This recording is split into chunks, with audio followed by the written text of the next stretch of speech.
በአሁን ጊዜ በብዛት ሁሉም ነገሮች ኮፒ የሚሆኑበት ዓለም ላይ ነው የምንኖረው። ጥቂት ሰዎች ያለማቋረጥ ገበያ ውስጥ አዲስ ነገርን ያመጣሉ። ነገር ግን አብዛኞቹ ደግሞ እርስ በርስ ኮፒ በማድረግ ላይ ብቻ ይተጋሉ። ነገር ግን ፒተር ብቸኛው እውነተኛውና ዘላቂ እሴት የመፍጠር መንገድ ከዜሮ ወደ አንድ መሄድ ብቻ ነው ይላል። ይህም ማለት ሙሉ በሙሉ አዲስ ሌላ ማንንም ያላደረገውን ነገር መፍጠር ማለት ነው። ያም ማለት ከሰው አለመቅዳት ወይም ኮፒ አለማድረግ ማለት ነው። ይህ ማለት ግን እናንተ ከውድድሩ ትንሽ የተሻለ መሆን አለባችሁ ማለት አይደለም። ይልቁንስ ያንን የምትሰሩት እናንተ ብቻ መሆን አለባችሁ ማለት ነው እንጂ ይላል። ሞኖፖሊም የምትገነቡት በዚህ መንገድ ነው እና በጸሐፊው አይን ውስጥ ሞኖፖሊ ቆሻሻ ቃል አይደለም፣ ይልቁንስ ዋናው የመጨረሻው ግባችሁ ነው እንጂ ይላል። ለዛም ነው ዛሬ በ2014 በፒተር ቴል የተጻፈውን 0 to 1 የተሰኘውን አስደናቂ መጽሐፍ ይዤላችሁ የመጣሁት። ይህ መጽሐፍ ለስራ ፈጣሪዎች ብቻ የሚሆን ሳይሆን የተለየ ማሰብ፣ በድፍረት አዲስ ነገር መገንባትና የወደፊቱን ከመጠበቅ ይልቅ የወደፊታቸውን ራሳቸው መቅረጽ ለሚፈልጉ ለማንኛቸውም ሰዎች የሚሆን ማንቂያ ደውል ነው። ጸሐፊው ፒተር ጀርመናዊ አሜሪካዊ የሆነ ጸሐፊ ሲሆን ስራውም ጸሐፊ ብቻ አልነበረም። ነገር ግን ቢሊየነር የሆነ ስራ ፈጣሪ፣ የፔፓልና የፓላንቴር መስራችና በፌስቡክ ውስጥ ካሉ ቀዳሚ ኢንቨስተሮችም አንዱ ነው። ይህንንም መጽሐፍ ከብሌክ ማስተር ጋር በጋራ ሲጽፉት በዚህ መጽሐፍ ውስጥ የ10 ዓመታት ልምዱንና የስራ ፈጠራ እውቀቱን የሚያካፍልበት ነው። ጸሐፊውም እውነተኛ ፈጠራ ሌሎችን በመኮረጅ እንደማይመጣ ይናገራል። ነገር ግን ሙሉ በሙሉ አዲስ ነገር ከመፍጠር ያም ማለት ከዜሮ ወደ አንድ በመሄድ የሚመጣ ነው ይላል። ከዜሮ ወደ አንድ መሄድ ማለት ከምንም ወደ አንድ ነገር መሄድ ማለት ነው። ይህም አንድ ሰው ሊያደርገው የሚችለው ትልቁ የደረጃ ዝላይ ነው ይላል። ይህም ኮፒ በማድረግ ከሚመጣው ከ1 ወደ 10 ወይም ደግሞ ከ1 ወደ 100 ከመሄድ እጅጉን ይበልጣል ይላል። ከዜሮ ወደ አንድ መሄድ ማለት አንድን ነገር ከሌለበት ነገር ወደ ህልውና ማምጣት ማለት ነው። ይህም የእውነተኛ ፈጠራ ይዘት ነው ይላል። ይህ መጽሐፍም ለስራ ፈጣሪዎች እንዲሁም የራሳችሁን ንግድ ለመጀመርና ምርት ወይም አገልግሎት ለመፍጠር አዳዲስ መንገዶችን ለመፈለግ ለምትሞክሩ ማናቸውም ሰዎች የሚጠቅም ሀሳብ ይዟል። ጸሐፊው መጽሐፉን ቀጣዩ ቢል ጌትስ ኦፕሬቲንግ ሲስተምን አይገነባም፣ እንዲሁም ቀጣዩ ማርክ ዙከርበርግም አዲስ ማህበራዊ ድረገጽን አይፈጥርም ይላል። የተሳካላቸውን ብቻ እየገለበጣችሁ ከሄዳችሁ ምንም አዲስ ነገር አትማሩም ይላል። ኮፒ ማድረግ ከኤ ወደ ኤን ሊወስዳችሁ ይችላል፣ ነገር ግን ከዜሮ ወደ አንድ አይወስዳችሁም ይላል። ይህንንም ካምፓኒዎችና ሰዎች ካልተገነዘቡ ወደፊት መውደቃቸው አይቀርም ይላል። መጽሐፉም 14 ምዕራፎች ያሉት ሲሆን ምዕራፍ 1 ዘ ቻሌንጅ ኦፍ ዘ ፊውቸር የሚለው ነው። ይህም ማለት ስለ ወደፊቱ ፈተና የሚያወራው ነው። በምዕራፍ 1 ላይ ጸሐፊው ሰዎችን ለስራ ቃለ መጠይቅ ሳደርግ በጣም ጥቂት ሰዎች የሚስማሙበት ልዩ እውነት ምን እንደሆነ መጠየቅ ወዳለሁ ይላል። ይህም ጥያቄ ከባድ የሆነ ነገር ግን ቀጥተኛ ጥያቄ ነው፣ ግን ሰዎች በተለያየ መንገድ ይመልሱታል ይላል። ይሄም እውነት የሆነ ነገር ስናውቅ በአብዛኛው ሰው የተስማማበት ጉዳይ ነው። ከዚያም ጸሐፊው ስለ ሆሪዞንታልና ቨርቲካል እድገት ያወራል። ሆሪዞንታል እድገት ለመገመት ቀላል ነው፣ ምክንያቱም ያ ማለት የምታውቁትን አንድ ነገር ስታሻሽሉት ማለት ነው። ያም ከኤ ወደ ዜድ ይወስዳችኋል ይላል። ቨርቲካል እድገት ግን በጣም ከባድ ነው፣ ምክንያቱም ከዚህ በፊት ያልተደረገ ነገር ማድረግ ስለሆነ ይላል። ያም ከዜሮ ወደ አንድ ያሳድጋቸዋል። ለምሳሌ ቻይና በሆሪዞንታል እድገት ነው የበለጸገችው ይላል። ግሎባላይዜሽንም ይህ እንዲሆን አስችሎታል። ነገር ግን ያለውን ነገር ኮፒ በማድረግ ወይም በማሻሻል ብቻ ወደፊት መሄድ አይቻልም ይላል። አሁን ከዜሮ ወደ አንድ እንሄድ ያደረገን ቴክኖሎጂ ነው። ሁለቱም ሆሪዞንታልና ቨርቲካል እድገትም በአንድ ላይ ሊኖሩ ይችላሉ ወይም ደግሞ አንዳቸውም ላይኖሩ ይችላሉ ይላል። አሁን ላይ ያለን ግን ግሎባላይዜሽን ነው እንጂ ቴክኖሎጂ የተወሰነ ብቻ ነው ያለው ይላል። አሁን ያለው የቴክኖሎጂ ግስጋሴም በዋናነት በአይቲ ላይ የተመሰረተ ነው። ነገር ግን የወደፊቱ በቴክኖሎጂ ላይ የተመሰረተ ነው እንጂ በግሎባላይዜሽን ላይ የተመሰረተ አይሆንም ይላል። ጸሐፊው በነገራችን ላይ ቴክኖሎጂ ኮምፒውተሮችን ብቻ አይወክልም፣ ነገር ግን ማንኛውም አዲስ አሰራር ዘዴ ቴክኖሎጂ ተብሎ ሊጠራ ይችላል ይላል። ግሎባላይዜሽን እና ቴክኖሎጂ በአንድ ጊዜ ሊከሰቱ የሚችሉ ወይም ደግሞ ላይሆኑም የሚችሉ ሁለት የተለያዩ የእድገት አይነቶች ናቸው ይላል። ያለ ሌላኛው አንደኛው ብቻ ሊኖራችሁ ይችላል፣ ሁለቱም ሊኖራችሁም ይችላሉ፣ ወይም ምናልባትም አንዳቸውም ላይኖራችሁ ይችላሉ ይላል። ሆኖም ግን ከሁለቱ አይነቶች መካከል ቴክኖሎጂ የወደፊቱን ጊዜ የሚወስነው ኃይል ነው ይላል። ጸሐፊውም ለምሳሌ ቻይናና ህንድ የኃይል ፍጆታቸውን በጥፍ ቢጨምሩ አስከፊ የሆነ የብክለት አደጋ ያጋጥመናል። ስለዚህ ቴክኖሎጂ ከሌለ ግሎባላይዜሽን ዘላቂ አይሆንም ይላል። ምዕራፍ 2 ደግሞ ፓርቲ ላይክ ኢትስ 1999 የሚለው ነው። ይህም ማለት ልክ እንደ 1999 ፓርቲ አድርጎ የሚለው ማለት ነው። ጸሐፊውም 1990ዎቹ ማለትም የዶትኮም አብዮት እስኪፈነዳ ድረስ ያሉት ጥሩ ምስል ነበራቸው ይላል። ጸሐፊውም ራሱ ፔፓልን እየመራ ባለበት ጊዜ በቴክኖሎጂ ገበያ ላይ ስለደረሰው አደጋ ፈርቶ እንደነበር ይናገራል። እሱ ራሱ በራሱ ኩባንያ አላመንኩም ነበር ይላል። ነገር ግን በዙሪያችን ያሉ ሰዎች ሁሉ እብድ ሆነው ነበር ይላል። ይህም የመደበኛ ንግድ ተጻራሪ የሆነውን ማለትም ገንዘብ እያጡ እድገት ዘላቂ ይሆናል ብሎ ያመነ አልነበረም ይላል። በዛ ጊዜ ፔፓልም እንደ ታላቅ ነገር ተደርጎ ይወሰድ ነበርና በ1999 ከነበሩት 10 መጥፎ ንግድ ሀሳቦች ውስጥም በጋዜጦች ላይም ተመርጦ ነበር ይላል። ፔፓል መስራት እንዲችል 1 ሚሊዮን ወሳኝ ደንበኛ ማፍራት ነበረበት ይላል። መጀመሪያ ላይ ቢያታግላቸውም ነገር ግን ለእያንዳንዱ አካውንት ለሚከፍት ሰው $10 ክፍያ ሽልማት በማድረግ አዳዲስ ደንበኞችን ለማምጣትና የእድገቱ መጠን ሰፊ እንዲሆን አድርገነዋል ይላል። ይሄም $10 የመሸለም ዘመቻ ረጅም ባይሄድም ውጤታማ ግን ነበር ይላል። ስልቱም ብዙ ባለሀብቶችን ስቦልናል። ያም ለፔፓል የዶትኮም አብዮት ከመፈንዳቱ በፊት ስኬታማ እንዲሆንና ጊዜም ለመግዛት ጠቅሞት ነበር ይላል። አብዮቱን በ2000 ዓመተ ምህረት ሲቀዘቅዝ ፒተር ከተለመደው የሲሊኮን ቫሊ ጥበብ ጋር የሚቃረኑ ትምህርቶችን እንዳዳበረ ይናገራል። አንደኛው ከትንሽለት ይልቅ ድፍረትና ቦልድነትን መጠቀም ይሻላል የሚለው ማለት ነው። ሁለተኛው ደግሞ እቅድ ካለመኖር ይልቅ መጥፎ እቅድ ይሻላል የሚለው ማለት ነው። ሶስተኛው ደግሞ ተወዳዳሪ የበዛባቸው ገበያዎች ትርፍን ያጠፋሉ የሚለው ትምህርት ነው። አራተኛው ደግሞ ልክ እንደ ምርቱ ሁሉ ሽያጭም በጣም አስፈላጊ ነው የሚሉት ናቸው። ምዕራፍ 3 ደግሞ all happy companies are different የሚለው ነው። ይሄም ማለት ሁሉም ደስተኛ ኩባንያዎች የተለያዩ ናቸው የሚለው ማለት ነው። እዚህ ላይ ጻፊው አንድ ኩባንያ ለራሱ ዋጋ ሳይኖረው ብዙ እሴት ግን ሊፈጥር ይችላል ይላል። ስኬታማ ኩባንያዎች ከሚፈጥሩት እሴት የተወሰነውን ለራሳቸው ይጠቀማሉ። ብዙ እሴት ለሌሎች ሊፈጥሩ ይችላሉ፣ ነገር ግን እነሱ ለራሳቸው ግን አይጠቀሙትም ይላል። ለምሳሌ ብዙ ዋጋ ከፈጠረው የአየር መንገድ ኢንዱስትሪ እንደ ምሳሌ ያነሳል። እነዚህም በአመት በሚሊዮኖች የሚቀጥሩ ሰዎችን ያጓጉዛሉ፣ ነገር ግን ትርፋቸው 5% አይሆንም ይላል። ጸሐፊውም ይሄንን ያነሰ ዋጋ ከሚፈጥር ነገር ግን ትርፉን እያስጠበቀ ካለው ጉግል ጋር ያወዳድረዋል። ጉግል በጣም ብዙ ገንዘብ ስለሚያገኝ ከአሜሪካ አየር መንገዶች ዋጋ ከ3 እጥፍ ይበልጣል ይላል። ኢኮኖሚስቶችም ጉግልን እንደ ሞኖፖሊ ይፈርጁታል። ነገር ግን ከፍተኛ ትርፍ የሚገኘው ሸማቾች ለሸቀጦችና ለአገልግሎቶች ከፍተኛ ዋጋ ስለሚከፍሉና ተወዳዳሪ ስለሌለ ነው ይላል። ለምሳሌ በጣም ውድድር ካሉት የአየር መንገድ ኢንዱስትሪ ጋር ሲወዳደር አብዛኛው ትርፍ የሚጠፋው በገበያው ውስጥ ካሉ ተቀናቃኞች ጋር በሚደረግ ከፍተኛ ውድድር ነው ይላል። ጸሐፊውም የሞኖፖሊን ሀሳብ በጣም እንደሚወደው ይናገራል። ለምሳሌ ጉግልን አስቡት ይላል። የሰርች ኢንጂን ሞኖፖሊ ያለው ካምፓኒ ነው። ስለዚህ ጉግል በተከታታይ ውድድር ላይ ማተኮር አይጠበቅበትም፣ ነገር ግን በፈጠራ ላይ ያተኩራል እንጂ ይላል። ዋናው ነጥብም ትርፍንና እድገትን ለማቆየት ከፈለጋችሁ ተፎካካሪዎች የማይገቡበት በጣም ልዩ ሆነና የውድድር ጥቅም ያለው ንግድ ውስጥ መግባት አለባችሁ ይላል። አንድ ኩባንያ ምን ያህል ገቢ እንደሚያገኝ የሚወስነው አንድ አስፈላጊው ነገር ውድድር ነው ይላል። የፉክክር ደረጃው ከኩባንያ ወደ ኩባንያ እንደ ኢንዱስትሪው ይለያያል ይላል። እንደ ሚዛን ብታስቡት በአንደኛው ጫፍ ፍጹም ውድድር ከሌለ ፍጹም ሞኖፖሊ ያላችሁ ማለት ነው ይላል። አንዳንድ ኩባንያዎች አጠያቂ ዘዴዎችን በመጠቀም ተወዳዳሪ ይሆናሉ። ሌሎች ደግሞ ከመንግስት ጋር ፈቃድ ወይም ትርፋማ ውል ስላገኙ ሞኖፖሊ ይሆናሉ። እንዲሁም ደግሞ ፈጠራ ያላቸውና የሚያቀርቡትም ልዩ ነገር ስላላቸው ሞኖፖሊን የሚያገኙ ካምፓኒዎች አሉ ይላል። ጸሐፊውም ስለ ሞኖፖሊዎች ሲናገር ተፎካካሪ ንግዶች እጅግ በጣም ትንሽ የሆነ ትርፍ ማርጅን አላቸው። ሞኖፖሊዎች ግን ከዋናው መስመር ውጪ ስለ ነገሮች ማሰብ ይችላሉ።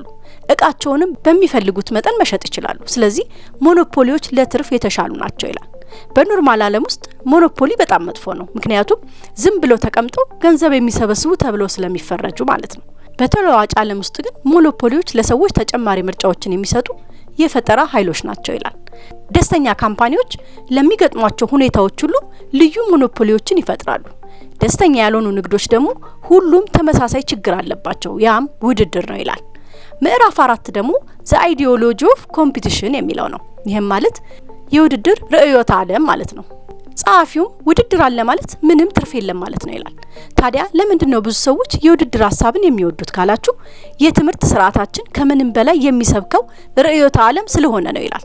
አዳዲስ ሞኖፖሊዎች ትርፍ ያስገኛሉ እና ህብረተሰቡንም የሚጠቅሙ አዳዲስ ምርቶችንም ይፈጥራሉ። ውድድር ግን ፈጠራና ትርፍን ይገድባል ይላል። ውድድርን ለመመከት ሁለት የተለያዩ መንገዶች አሉ ይላል። ይህም አንዱ የማርከስ መንገድ ሲሆን ሌላው ደግሞ የሼክስፒር መንገድ ነው ይላል። በማርክስ ዓለም ሰዎች የኑሮ ሁኔታቸው አንዳቸው ከሌላቸው እንዲለያዩ ስላደረጋቸው ግጭትን ይፈጥራሉ። እናም ሰራተኞችም እርስ በርሳቸው የሚጋጩት የተለያየ ግቦችና ሐሳቦች ስላሏቸው ነው ይላል። የሼክስፒር መንገድ ደግሞ ሰዎች በአብዛኛው ተመሳሳይ ናቸው የሚል ነው። ለመዋጋትም ብዙ ምክንያት የላቸውም። ሆኖም ግን ያም ሆኖ ይጋጫሉ ይላል። ነገር ግን ሰዎች እርስ በርሳቸው በተጣሉ ቁጥር እርስ በርስ እየተመሳሰሉ ይሄዳሉ ይላል። ወደ ንግዱ ዓለም ስንመጣ የሼክስፒር አመለካከት የበለጠ ትክክለኛ ነው ይላል ጸሐፊው። ምክንያቱም ሰዎች ከተፎካካሪዎቻቸው ጋር ካለ ውድድር ላይ በማተኮር ግባቸውን ይረሳሉና በዚህም ተመሳሳይ ነገር በማቅረብ ሁሉም አንድ አይነት አስተሳሰብ እንዲያስብ ያደርገዋል ይላል። ፉክክር እይታን ይገድባል እና አስጨናቂ ጥላቻንም ያበረታታል። ሰዎች እርስ በርስ ኮፒ እንዲደራረጉ ያደርጋቸዋል። ይህም የመፍጠር አቅማቸውን ይገድባል ይላል። አንዳንድ ጊዜም ፉክክርን ለመፍታት ምርጡ መንገድ ከተፎካካሪ ጋር መቀላቀል ነው ይላል። ለምሳሌ የዶትኮም አብዮት ጊዜ ለሁለቱም የበለጠ ስጋት እንደፈጠረ እስኪያውቁ ድረስ ጸሐፊውና ኤለን ማስክ ተቀናቃኞች ነበሩ። ነገር ግን በኋላ ግን ተዋህደዋል። የእነሱም ፉክክር ወደ ሽርክና መቀየር አስቸጋሪ ነበር። ነገር ግን ያንን ፈተና አሸንፈውታል። ምዕራፍ 5 ደግሞ ላስት ሙቨርስ አድቫንቴጅ የሚለው ነው። ይህም ማለት የመጨረሻው ገቢ ጥቅም የሚለው ማለት ነው። ብዙ ገንዘብ የማያገኙ አንዳንድ ጀማሪ ቢዝነሶች አሉ። ነገር ግን ጥሩ ገንዘብ ፍሰት ካላቸው ቢዝነሶች የበለጠ ዋጋ ግን ሊኖራቸው ይችላል። ይህ ሲታይ ምክንያታዊ የጎደለው ሊመስል ይችላል። ነገር ግን የእድገት ቢዝነሶች ተቃራኒ አቅጣጫ አላቸው ይላል። አንዳንድ ከፍተኛ የእድገት ቢዝነሶች በመጀመሪያዎቹ ዓመታት ገንዘብ ሉዝ ሊያደርጉ ወይም ሊያጡ ይችላሉ። ነገር ግን በሚቀጥሉት 10 እና 15 ዓመታት ውስጥ ደግሞ ከፍተኛ የገንዘብ ፍሰት ሊኖራቸው ይችላል ይላል።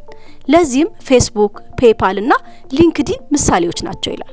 ስለዚህ አንድ ኩባንያ ዋጋ ያለው እንዲሆን መታገስ ግድ ነው ይላል። እንዲሁም ለመለካትም ቀላል ስለሆነ ለአጭር ጊዜ እድገት ላይ ትኩረት በመስጠት ማየት ጥሩ ነው ይላል። እነዚህ ድርጅቶችም በወርሃዊ ገቢ ቻርቶችና የሩብ ዓመት የወር ገቢ ሪፖርቶች ላይ ያተኩራሉ። ጸሐፊውም በዚህ ጊዜ መጠየቅ ያለባችሁ በጣም አስፈላጊው ጥያቄ ይላል ይሄ ቢዝነስ ከ10 ዓመታት በኋላ መቀጠል ይችላል የሚለው ነው ይላል። ምክንያቱም ቁጥሮች ብቻ መልሱን አይሰጧችሁምና እንዲሁም ስለ ጥራት ባህሪ በጥልቀት ማሰብ አለባችሁ ይላል። የቢዝነሱም ዋና ጠቃሚ ነገር ለወደፊት ትርፍ ለማግኘት ምን ያህል አቅም እንዳለው ማየት ነው ይላል። ፈጠራ ላይ የተመሰረቱ ጀማሪ ቢዝነሶች በሞኖፖሊ የመግዛት እድላቸው ከፍተኛ ነው። በዚህም ምክንያት መልካም ጊዜ ከፊታቸው ይኖራል ይላል። ስለዚህ አንድ የፈጠራ ላይ የተመሰረተ ጀማሪ ቢዝነስ መጀመሪያ ላይ ገንዘብ እያጣ ቢሆንም ከሱ በፊት ትርፍ ካገኘና ከተቋቋመ ቢዝነስ የበለጠ ዋጋ ግን ሊኖረው ይችላል ይላል። ማወቅ ያለባችሁ የተጨናነቀ ገበያ ማንንም አያስደንቅም ይላል። ምዕራፍ 6 ደግሞ ዩ አር ኖት ኤ ሎተሪ ቲኬት የሚለው ነው። ይህም ማለት እናንተ የሎተሪ ቲኬት አይደላችሁም የሚለው ማለት ነው። አንዳንድ ሰዎች ስኬት የእድል ውጤት ነው ይላሉ። ሌሎች ደግሞ ስኬት በትጋት ይገለጻል ይላሉ። ነገር ግን ስኬት በእውነቱ የእድል ጉዳይ ቢሆን ኖሮ በተከታታይ ኢንተርፕራይዞች ስኬታማ የሆኑ ሰዎች ባልኖሩ ነበር ይላል። ይህም ክርክር ግን ሙሉ ለሙሉ ሊፈታ አይችልም። ስኬት የእድል ወይም የታታሪነት ውጤት የመሆኑን በተጨባጭነት ለማረጋገጥም አስፈላጊ የሆኑ ሙከራዎችን ማካሄድ አይቻልም።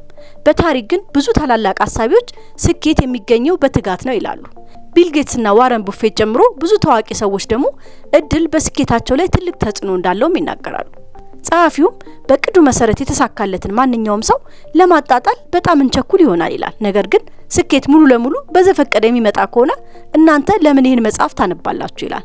ለዚህም የስቲቭ ጆብስን ስኬት የራስን ስኬት ስለመፍጠር ምስክር ማረጋገጫ ነው ይላል። ምክንያቱም እሱ የሌሎች ቡድኖችን አስተያየት አልጠየቀምና ምርጥ የሆነ ዲዛይን ራሱ ሰርቷል። እሱም ምን እንደሚፈልግ በደንብ ያውቅ ነበር ይላል። ከስቲቭ ጆብስ ስራዎች የምንማረው ዋናው ትምህርት የፈጠራ ምርቶችን ለማሰራጨት የረጅም ጊዜ እቅድ አውጥቶ መተግበር እንደሚገባ ነው ይላል። ስቲቭ ጆብስም በጥንቃቄ ወደ ኋላ በማቀድ ዓለምን በማስተማር ዓለምን ለውጧል ይላል። እናም ማንም ሰው ለራሱ እቅድን ካላወጣ የወደፊት ጊዜው የተሻለ ሊሆን አይችልም ይላል። ምዕራፍ 7 ደግሞ ፎሎ ዘመኒ የሚለው ነው። ይህም ማለት ገንዘቡን ተከተሉ የሚለው ማለት ነው። እንደ ኢሮፒያን አቆጣጠር በ1906 ጣሊያናዊ ኢኮኖሚስት ዊልፍሬዶ ፓሬቶ የፓሬቶ መርህ ተብሎ የሚጠራው መርህ አግኝቷል። ይህም የ80-20 ደንብ በመባል ይታወቃል። ይህም ማለት በጣሊያን ውስጥ 20% የሚሆነው ህዝብ 80% የሚሆነውን መሬት እንደያዘ ስለተገነዘበ ያወጣው ነው። በሞኖፖሊ የተያዙት ቦታዎችም አብዛኞቹ ተወዳዳሪዎች የያዙትን ድምር የሚበልጥ ነበር። ገንዘቡም ይህንኑ መንገድ የተከተለ ነበር። የጸሐፊውም በፌስቡክ ያደረገው መዋለ ንዋይ በፈንድ ውስጥ ከነበሩት ከሌሎች ኢንቨስትመንቶች የተገኘውን ጠቅላላ ገቢ በእጅጉን የላቀ ነበር። እናም የኃይል ህግ የቬንቸር ካፒታሊዝም የጀርባ አጥንት ነው ይላል። የቬንቸር ካፒታሊስቶች ዓላማቸው ከመጀመሪያ ደረጃ ኩባንያዎች ማግኘት፣ ገንዘብ ማውጣትና ትርፍ ማግኘት ነው ይላል።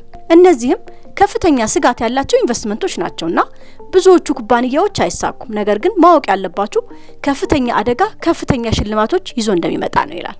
ከዛም 80% ገቢውን የሚሸፍን የበላይ የሆነው 20% አካል ይሆናል። ይሄም ብዙ ያልተሳካላቸውን ኢንቨስትመንት ወጪም ይሸፍናል። እናም ጤናማ ትርፍም ያስገኛል ይላል። ቢዝነስ ከመስራታችሁ በፊትም ቢዝነሱ ሊወድቅ እንደሚችል አስቡበት። ስትጀምሩ 100% የቢዝነሱ ባለቤት ልትሆኑ ትችላላችሁ። ነገር ግን 100% ምንም ትርፍ የሌለው ቢዝነስ በባለቤትነት ከመቀጠል ይልቅ የሚያድግ ካምፓኒ ላይ 0.01% ባለቤት መሆን የተሻለ ነው ይላል። ምዕራፍ 8 የሚያወራው ደግሞ ሴክሬት የሚለው ነው። ይህም ሚስጥሩ የሚለው ማለት ነው። ይህ ምዕራፍ ስለ ሚስጥሮች የሚያወራው ነው። ነገር ግን ስለ እውነተኛ ሚስጥሮች አይደለም። ይልቁንስ ሚስጥሮችን በግኝቶች ስሜት አይነት የሚገልጽበት ነው። ከዚህ በፊት ሁሉም ነገር ያልታወቀ ነበር ይላል። ዛሬ ግልጽ የሚመስሉ ነገሮች ሁሉ እንደዚህ አልነበሩም፣ ነገር ግን መገኘት ነበረባቸው ይላል። በዛሬ ዘመናዊ አነጋገርም ምንም ከባድ የሆኑ ነገር ግን ያልተጠየቁ ጥያቄዎች በዓለም ላይ የሉም የሚል አዝማሚያ አለ ይላል። ምክንያቱም ቴክኖሎጂ ሁሉም ነገር መልሷል ተብሎ ይታሰባል።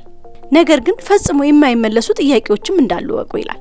በቀላሉ ሊመለሱ የሚችሉ ጥያቄዎች አሉ። ነገር ግን ቀላል ጥያቄዎችን መመለስ በጣም የሚያረካ ነገርም አይደለም። ጸሐፊውም ኡምበርቴድ የተባለው ሰዎች አስቸጋሪና አጥጋቢ ጥያቄዎችን ከመመለስ እንዲጀምሩ ነባር ተቋማትን ለማጥፋት ጥረት ያደረገ አሸባሪም ነበረ ይላል። ለምንድነው ብዙ ሰዎች በዓለም ውስጥ ከዚህ በኋላ የሚገኝ አዲስ ነገር የለም፣ አዲስ የሚገለጥ ሚስጥርም የለም ብለው የሚያምኑት ይላል። ለምሳሌ በጂኦግራፊም ብታዩት ከ150 ዓመታት በፊት ብዙ የዓለም አካላት አልተገለጡም ነበር።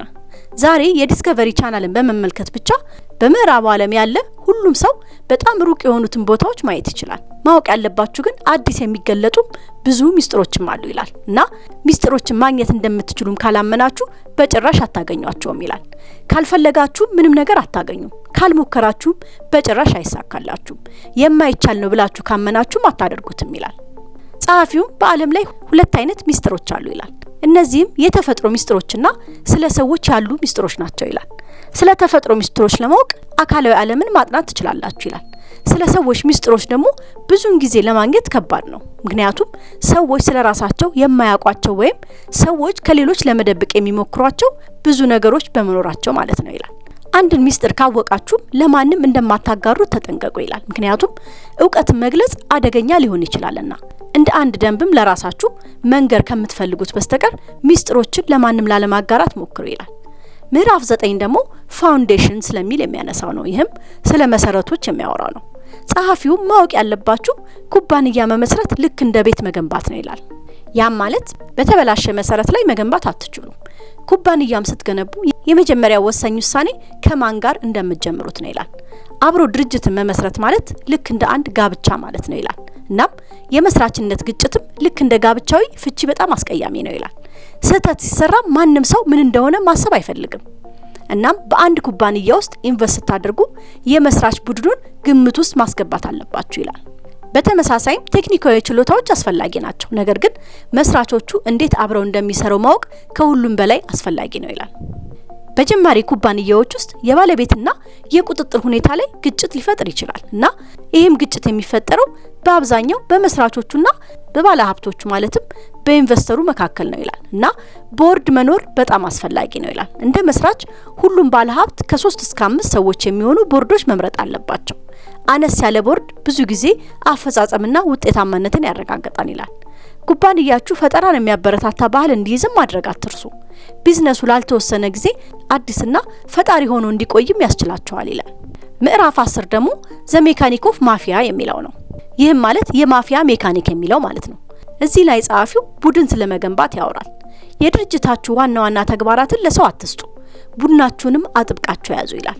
ስለ ጥሩ ኩባንያ ባህል ስታስቡ ምናልባት ሰዎች ስራቸውን የሚወዱት ቦታ ብቻ ሳይሆን ቦታው ራሱ ለሰዎች ለማሳለፍ አስደሳች ቦታ እንደሆነ ታስቡ ይሆናል። የሲሊከን ቫሊ ስራ ቦታ ላይ የመጫወታ ጠረጴዛዎች፣ የሱሺ ምግብ ሰሪዎች ያሏቸው ድርጅቶችም እንዳሉ ይታወቃል ይላል።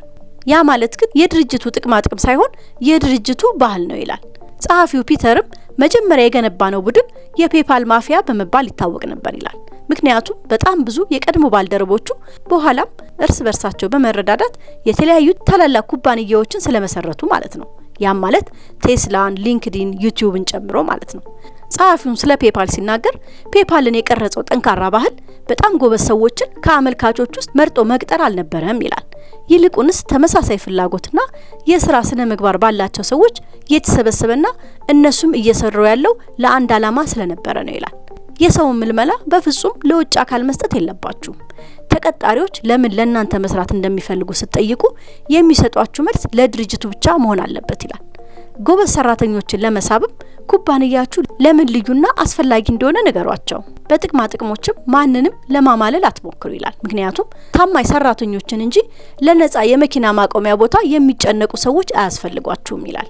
ነገር ግን በኢንዱስትሪ ውስጥ የተለመደ መደበኛ ጥቅማ ጥቅሞችን ለሰራተኞቻችሁ ስጡ። መጀመሪያ ሁሉም ሰው በተቻለ መጠን ተመሳሳይ መሆን አለበት፣ አብረው በደንብ መስራት እንዲችሉ ይላል። እንዲሁም ሁሉም በተመሳሳይ መንገድ የተለያየ መሆን አለባቸው። ለምሳሌ ሁሉም የኮሚክ መጽሐፎችን ወይም እንዲህ አይነት ነገር የሚወዱ ከሆነ እርስ በርስ እንዲስማሙና እንዲተባበሩም ያደርጋቸዋል ይላል። እንዲሁም የሰራተኞች ሚናዎችንም በደንብ ለዩ። ይህ ግጭትን ይቀንሳል። ውስጣዊ ግጭት ደግሞ ለጀማሪ ቢዝነስ ገዳይ ስለሆነ ይላል። ጸሐፊውም በአንድ አዲስ ጀማሪ ቢዝነስ ውስጥ እንደ ቀጣሪ መመለስ ያለባችሁ ጥያቄ ይላል 20ኛው ሰራተኛ ለምን እናንተ ጋር ይሰራል የሚለው ነው ይላል። ምክንያቱም ችሎታ ያላቸው ሰዎች ለእናንተ መስራት አያስፈልጋቸውም። ምክንያቱም ብዙ አማራጮች አሏቸውና ምናልባት ሌላ ቦታ ትልቅ ታዋቂ ድርጅት ውስጥ በከፍተኛ ክፍያ ሊሰሩ ይችላሉ። ለዚህም ትክክለኛው መልሳችሁ ለድርጅታችሁ የግድ ነውና ያም ከድርጅታችሁ ተልእኮና ቡድን ጋር የተዛመደ መሆን አለበት ይላል። ያንን ምክንያት ካላወቃችሁና መመለስ ካልቻላችሁ ግን አስፈላጊነቱ የተለየ አይሆንምና ለእናንተ የሚሆነውንም ትክክለኛ ተሰጥኦም አታገኙም ይላል። ምዕራፍ 11 ደግሞ if you build it will they come የሚለው ነው። ይህም ማለት ከገነባችሁት ይመጣሉ የሚለው ማለት ነው። ጸሐፊውም በሲሊኮን ቫሊ ውስጥ ሰዎች ስለማስታወቂያ አጠራጣሪ አመለካከት አላቸው ይላል። ነገር ግን ይሄ መሆን አልነበረበትም። ማስታወቂያ በሁሉም ላይ ይሰራል እና ለዚህም እውቅና ካልሰጣችሁ ራሳችሁን እያታለላችሁ ነው ይላል። ማስታወቂያ ማለት አንድ ምርት ለመግዛት በቲቪ ላይ የሚያዩት ግልጽ ሽያጭ ማለት አይደለም። እንደ እውነቱ ከሆነ ሽያጭ በሚደበቅበት ጊዜ እንደውም በተሻለ ሁኔታ ይሰራል ይላል። ኩባንያዎችን የሚሸጡ ሰዎች ኢንቨስትመንት ባንክ ይባላሉ። ራሳቸውን የሚሸጡ ሰዎች ግን ፖለቲከኞች ይባላሉ ይላል። ጀማሪ ኩባንያዎች ከሆናችሁ ከትልልቅ ኩባንያዎች ጋር የመወዳደር ፈተናን በመቋቋም ለመወዳደር አትሞክሩ ይላል። ይልቁንስ ወደ ሰፊ እድገት ሊያመራ በሚችል ቫይራል ማርኬቲንግ ላይ አተኩሩ ይላል። ሽያጭ አስፈላጊ ነው፣ እንዲሁም ዲስትሪቢዩሽንም በጣም ወሳኝ ነው ይላል። ነገር ግን ብዙ ሰዎች በተለይ ደግሞ የቴክኖሎጂ ሰዎች የዚህን አስፈላጊነት አይረዱም። ግን በጣም አስፈላጊ ነው። ስርጭት የሚለካው በሁለት ቁጥሮች ነው ይላል። አንደኛው የደንበኛው የህይወት ዘመን እሴት ነው። ይህም ከደንበኛው አገኛለሁ ብላችሁ የምትጠብቁት አማካይ የትርፍ መጠን ማለት ነው። ሁለተኛው ደግሞ የደንበኛው ማግኛ ወጪ ነው። ይህ ደግሞ አዲስ ደንበኛ ለማግኘት የምታወጡት ማለት ነው። ምርታችሁም የበለጠ ውድ በሆነ መጠን አዳዲስ ደንበኞችን ለማግኘት ብዙ ወጪ ማውጣት አለባችሁ። እንዲሁም በእያንዳንዳቸው ላይ ተጨማሪ ጊዜ ለማሳለፍ ፈቃደኛ መሆን አለባችሁ። በእውነቱ ከሆነ ግን ትልቅ ስምምነቶች የሚከናወኑት ከሽያጭ ሰዎች በበለጠ በዋና ስራ አስፈጻሚዎች ነው ይላል። እናም ለደንበኞች መሸጥ ብቻ ሳይሆን ሀሳባችሁን ለኢንቨስተሮችና ለሰራተኞችም መሸጥ አለባችሁ ይላል። እንዲሁም ሚዲያና የህዝብ ግንኙነት ስትራቴጂን አዘጋጁ። ታሪካችሁንም እንዴት መናገር እንደምትፈልጉም ወስኑ ይላል። ምዕራፍ 12 ደግሞ ማን ኤንድ ዘ ማሽን የሚለው ነው። ይህም ሰውና ማሽኑ የሚለው ማለት ነው። የኢንፎርሜሽን ቴክኖሎጂ የበላይ ከመሆኑ የተነሳ ቴክኖሎጂ የሚለው ቃል ተመሳሳይ ሆኗል ይላል። ኮምፒውተሮች በኃይል ማደግ ይቀጥላሉ። በአንድ ወቅት በሰዎች የተከናወኑ ብዙ ተግባራት አሁን በኮምፒውተሮች ተወስደዋል። አንዳንዶች ይሄ ሂደት እንደሚፋጠንና ኮምፒውተሮች ብዙና ተጨማሪ የሰው ተግባሮችን እንደሚቆጣጠሩ ይተነብያሉ። እንዲሁም ኮምፒውተሮች ሰዎችን ይተካሉ ብለውም ይጨነቃሉ። ይህም ግሎባላይዜሽንን የሚያንጸባርቅ ሂደት ነው ብለው ያምናሉ። በሌሎች ሀገሮች ውስጥ ለሰራተኞች ስራ እንደጠፋ ሁሉ አሁን በኮምፒውተር ምክንያት ስራ ይጠፋል ይላሉ። ጸሐፊውም ሰዎች ግን ይህ ይሆናል ብለው መጨነቅ የለባቸውም ይላል። በተለያየ ዓለም ውስጥ ያሉ ሰዎች የተለያየ ባይሆኑም ኮምፒውተሮች ግን ከሰዎች በጣም የተለዩ ናቸው ይላል። ሰዎችና ኮምፒውተሮች አቅማቸው በጣም የተለያየ ነው። ሰዎች ጥሩ የሆኑባቸው ነገሮች ኮምፒውተሮች ጥሩ ከሆኑባቸው ነገሮች ጋር አንድ አይነት አይደሉም ይላል። ሰዎች ውስብስብ ውሳኔዎችን ማድረግ ይችላሉ። ኮምፒውተሮች ከፍተኛ መጠን ያለው መረጃን በማዘጋጀት ረገድ ደግሞ ጥሩ ናቸው። ኮምፒውተሮች መሳሪያዎች ናቸው። የወደፊት ትላልቅ የቴክኖሎጂ እድገቶች በኮምፒውተሮች ውስጥ ይከሰታሉ እንጂ ሰዎችን ግን በፍጹም አይተኩም ይላል። ስለዚህ ኮምፒውተሮች ይተኩናል ብለን መፍራት የለብንም ይላል። ኮምፒውተሮች ከፍተኛ መጠን ያለው መረጃን መፈተሽና ማጣራት ይችላሉ። ነገር ግን ከሰዎች በተቃራኒ ኮምፒውተሮች በጠቅላላ ጀጅመንት ላይ ይቸገራሉ ይላል። የማሽን ጥንካሬን ከሰዎች ጥንካሬ ጋር ስታዋሃዱ ትልቅ ነገር ታገኛላችሁ። ማሽኖችና ሰዎች ተቀናቃኞች አይደሉም እና እንደ ግሎባላይዜሽን አይወዳደሩም ወይም አይተካኩም። ወደፊት ስኬታማ ኩባንያዎች ኮምፒውተሮችና ሰዎችን እርስ በርስ እንዴት መደጋገፍ እንደሚችሉ ይገነዘባሉ ይላል። ለምሳሌ የሶፍትዌር መሐንዲሶች ኮምፒውተሮች የሰዎችን ስራ የሚሰሩባቸውን መንገዶች እንዲያስቡ ተምረዋል። ነገር ግን ኮምፒውተሮች ሁሉንም ነገር መማር አይችሉም ይላል። ለኮምፒውተሮች ብዙና ተጨማሪ መረጃዎችን መስጠት ይችላሉ፣ ግን ይሄ በእውነቱ ኮምፒውተሮችን የበለጠ ብልህ አያደርጋቸውም። ወደ ሰው ትንታኔም በፍጹም ሊቀርቡ አይችሉም ይላል። አርቲፊሻል ኢንተለጀንስ በእርግጥ አስደሳች ነው እና በየቀኑም እየጨመረ ይሄዳል። ነገር ግን አሁንም ውስብስብ ትንታኔዎችን ለመውሰድ ቅርብ አይደለም ይላል። ይህን ማድረግ የሚችልበት ቀን ሊመጣ ይችላል፣ ያ ግን ወደፊት በጣም ሩቅ ነው ይላል። ምዕራፍ 13 ደግሞ ሲንግ ግሪን የሚለው ነው። ይህም ማለት አረንጓዴውን ስለማየት የሚያወራው ነው። በ21ኛው ክፍለ ዘመን መጀመሪያ ላይ ሁሉም ሰው ወደ አረንጓዴ ቴክኖሎጂ መመልከት ጀምሯል። ፖለቲከኞች በአዲሱ ንጹህ ኢነርጂ ላይ በቢሊዮኖች የሚቆጠር ዶላር ለማፍሰስ ባለሀብቶችን በማሰባሰብ ላይ ነበሩ። ኩባንያዎች የኢነርጂ ገበያው ምን ያህል ተወዳዳሪ እንደሆነም ረስተውታል። አጠቃላይ ገበያውን ተመልክተውም የገበያው የተወሰነ ክፍል ከያዙ ትልቅ ስኬት ሊመቱ እንደሚችሉ ማሰቡ። ነገር ግን በትልቅ ባህር ውስጥ ትንሽ አሳ መሆን ጥሩ አቀራረብ አይደለም። በጣም የተሳካላቸው ኩባንያዎች ወደ ከባድና ትላልቅ ገበያዎች ከመግባታቸው በፊት መጀመሪያ ታርጌታቸውን በመቆጣጠር በትንሽ ግብ ይጀምራሉ። ለምሳሌ አንድ ካምፓስ ብቻ ላይ በኔትወርክ የጀመረውን ፌስቡክን አስቡት ይላል። በዚህ ምዕራፍ ጸሐፊው አንድ ሰው ንግድ ከመጀመሩ በፊት መመለስ ያለበት 7 ጥያቄዎች አሉ ይላል። እነዚህም አንደኛው ለውጥ የሚያመጣ ቴክኖሎጂ መፍጠር እችላለሁ ወይ? ሁለተኛው ደግሞ ይሄስ ትክክለኛው ጊዜ ነው ወይ የሚለው ነው። ሶስተኛው ደግሞ በትንሽ ገበያ ውስጥ ትልቅ ድርሻ ይዤ ነው ወይ የምጀምረው የሚለው ነው። አራተኛው ደግሞ ትክክለኛው ቡድን አለኝ ወይ? አምስተኛው ደግሞ ምርቴን የሚያቀርብበት መንገድ አለኝ ወይ? ስድስተኛው ደግሞ ከ10 እና ከ20 ዓመታት ውስጥ የገበያ ቦታዬ ጠብቄ ማቆየት እችላለሁ ወይ የሚለው ነው ይላል። ሰባተኛው ደግሞ ሌሎች ያላዩትን ልዩ እድል ለይቼ አውቄያለሁ ወይ የሚለው ነው ይላል። የመጨረሻው ምዕራፍ 14 ደግሞ ዘ ፋውንደርስ ፓራዶክስ የሚለው ነው። ይህም ማለት የመስራቾች ፓራዶክስ ለሚል የሚያነሳው ነው። በጸሐፊው አስተያየት ፔፓልን የመሰረቱ ሰዎች ያልተለመዱ ነበሩ ይላል። ለዚህም ማስረጃው ብዙዎቹ ከአሜሪካ ውጪ የመጡ መሆናቸው። እነሱም 6 ወጣቶች ነበሩ ይላል። 6ቱም የሚያመሳስላቸው ነገር ነበራቸው። ሁሉም እድሜያቸው አንድ አይነት ነው። አብዛኞቹ በግምት ተመሳሳይ ቁመት ያላቸውና ሰውነት ያላቸው ናቸው። እናም ጸጉራቸውም ተመሳሳይ ዘይቤ ነበረው ይላል። የመስራቾች ባህሪያት ብዙውን ጊዜ የተለያየ መሆን ነበረበት። ነገር ግን እነሱ መደበኛውን አልተከተሉ። ምናልባት የነሱ ለተገላቢጦሽ የሚቀርብ ነው ይላል። ጸሐፊው በጥሬ ገንዘብ ድሃ የሆነ መስራች ነገር ግን በኩባንያ ውስጥ ባለው ሼር ግን ባለሀብት ነበሩ ይላል። ንግዶች ትንሽ ቢሆኑ መስራቾች ያስፈልጋቸዋል።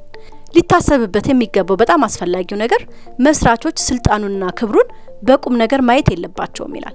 በዚህ መጽሐፍ የሚጠቅም ነገር እንዳገኛችሁበት ተስፋ አደርጋለሁ። እኔም በዚህ የዚህን 0 to 1 የተሰኘ መጽሐፍ ሪቪው በዚሁ ላብቃ።